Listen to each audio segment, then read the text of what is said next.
Joan Miró.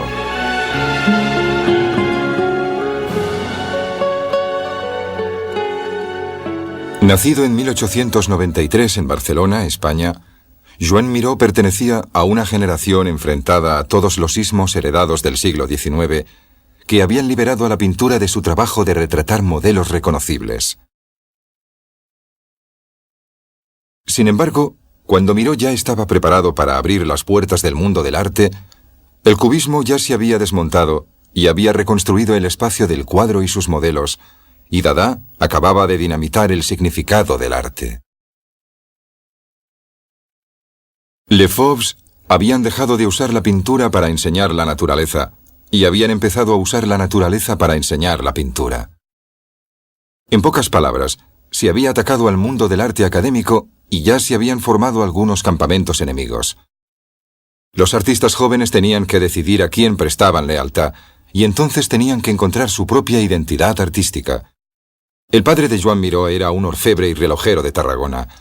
El padre de Miró dejó su ciudad natal por Barcelona, donde empezó a trabajar con metales preciosos e inició un próspero negocio.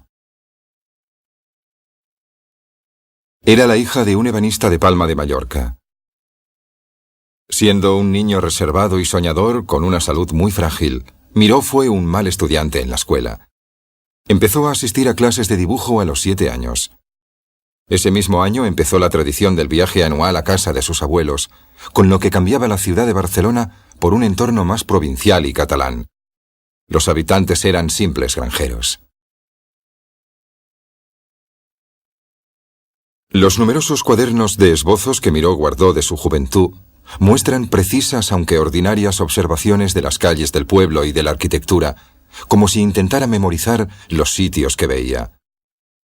Más tarde, siendo un adulto, seguiría volviendo al campo de su niñez durante largos períodos, normalmente durante el verano y el otoño. En 1907, cuando Miró tenía solo 14 años, el asunto de su futura carrera apareció en el horizonte, cuando finalizó con poco éxito sus estudios secundarios. Su padre recomendaba insistentemente clases de economía. Asistió a ellas, pero también asistió simultáneamente a la famosa Academia de Arte, donde el padre de Picasso había dado clase, y en la que el mismo Picasso había estudiado brevemente 9 años antes. Después de que el joven Miró, de 17 años, hubiera completado su educación económica, empezó a trabajar como contable. Miró escribiría más tarde sobre esta época de su vida: peleas con la familia, he dejado la pintura para trabajar en una oficina, catástrofe, dibujo en los libros de cuentas y naturalmente me echan. A los 19 años entro a la Academia Galf en Barcelona para dedicarme totalmente a la pintura.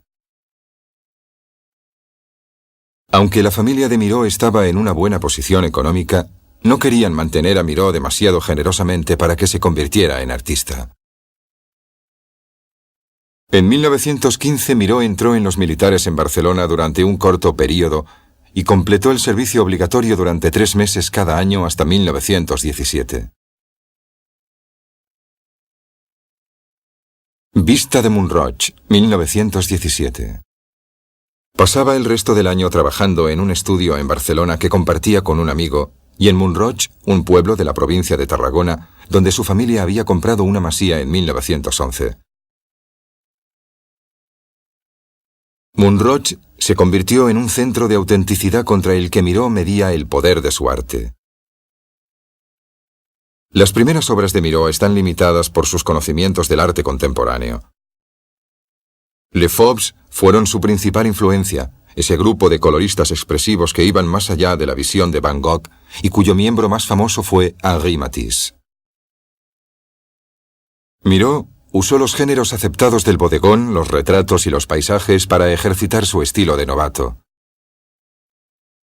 A veces, como en el que es probablemente el primer cuadro que se conserva de Miró, El granjero de 1914, las fuertes pinceladas que se molestan entre ellas tienden a oscurecer el tema sin tener ninguna gracia propia. El espectador casi puede sentir la lucha de Miró por coordinar la pintura, la mano y el ojo.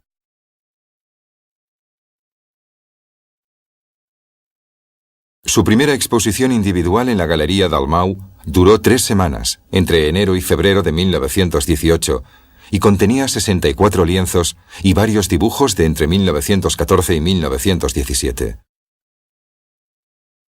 Se dañaron algunas de las obras por la violenta reacción a las imágenes.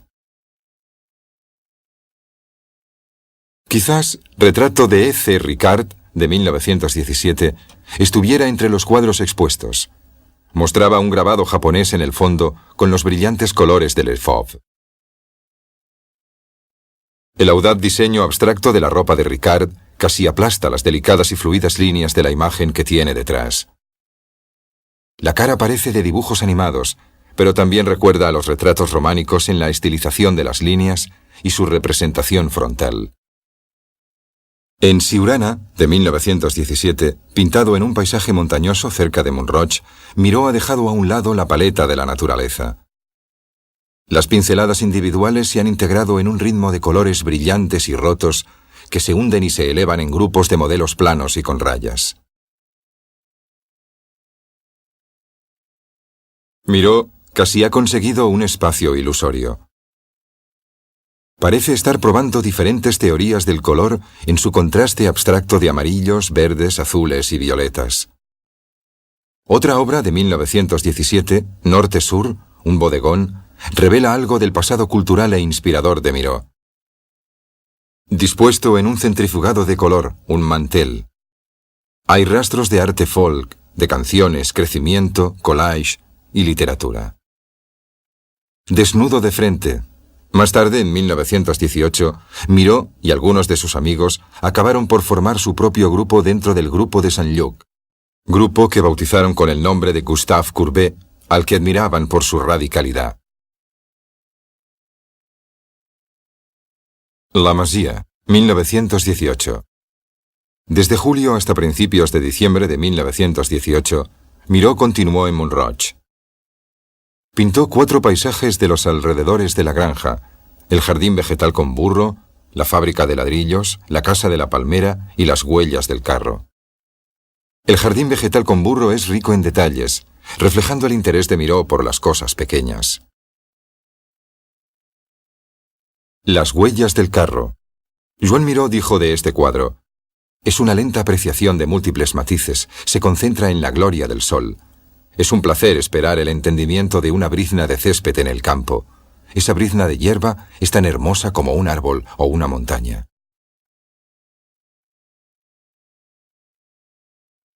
Los paisajes comparten un tratamiento inocente de los detalles, combinando la manera de representar las cosas en los retablos góticos con delicados dibujos decorativos. Los colores han cambiado, se han vuelto más naturales y terrenales. Desnudo sentado, 1919. La deuda del cuadro con el cubismo se hace evidente en el aspecto de los brazos y la parte superior del torso. Pero por muy profunda que fuera su admiración por los cubistas, en sus propias palabras, no se sentía dirigido por ellos. En 1919, Miró pintó una imagen curiosa, un autorretrato, en el que lleva la misma camisa sin cuello que Vicente Nubiola tiene en el retrato que le hizo Miró. En el autorretrato parece un pijama de seda. Se abre en la garganta enseñando una sensual parte del cuello y una pequeña pero vital visión de los pelos del pecho. De algún modo parece casi desnudo. En comparación con el retrato de E.C. Ricard, pintado 2 años atrás, Miró ha capturado un ambiente suave y silencioso. Los hoyuelos, pliegues y bultos de su joven cara parecen cincelados, su pelo impecablemente cortado y con un peinado engominado. Miró no hizo muchos retratos, y este, además de otro autorretrato de 1917, es el único cuadro de él en su juventud. Muestra el Miró que llegó a París en 1920, a los 27 años, dispuesto a hacerse más grande que las escuelas de pintura parisinas. Quizás eso fue también lo que pensó Picasso cuando compró el cuadro ese mismo año después de conocerse.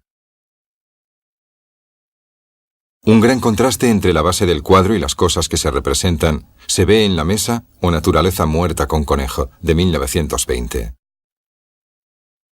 Mientras la mesa y el espacio a su alrededor se han roto en formas angulosas y estilizadas, El conejo, el pescado, las verduras, las hojas de parra y el pollo están representados de forma bastante realista. De los objetos de la mesa, solo la jarra de vino, inanimada, ha sido conquistada por este estilo. Curiosamente, los animales parecen todavía vivos, aunque probablemente vayan a ser comida. Miró llegó a París tras una preparación considerable y un cuidadoso estudio de cómo financiar su estancia. Vivía en un hotel regentado por catalanes donde residían muchos intelectuales catalanes. Miró no tenía un estudio, lo que no importaba, ya que no podía pintar. La ciudad lo había superado. En julio de 1920 había vuelto a la masía de Montrouge y había empezado a trabajar inspirado por los impactos que había recibido en París. Aún así, fue el segundo viaje a París el que forzaría un cambio en su trabajo. En 1921 consiguió hacerse con un estudio en París del escultor español Pablo Gargallo. En abril, Miró hizo su primera exposición en París. Fue en la galería Licorne, conocida por sus exposiciones vanguardistas. No vendió ni un solo cuadro. En un cuadro como Desnudo de pie de 1921, Miró ha situado la figura femenina sobre una construcción de paralelogramos y rombos, con el pie izquierdo descansando sobre un rectángulo negro. Tras ella hay un campo azul dividido en cuadrados mediante barras negras, una de ellas interrumpida por una línea blanca que repasa su forma angular. Los pechos aparecen cortantes y duros, como balas. Al mismo tiempo, su gesto congelado y el delineado de su anatomía tiene una cualidad románica, como la rodilla circular y la división de su cuerpo.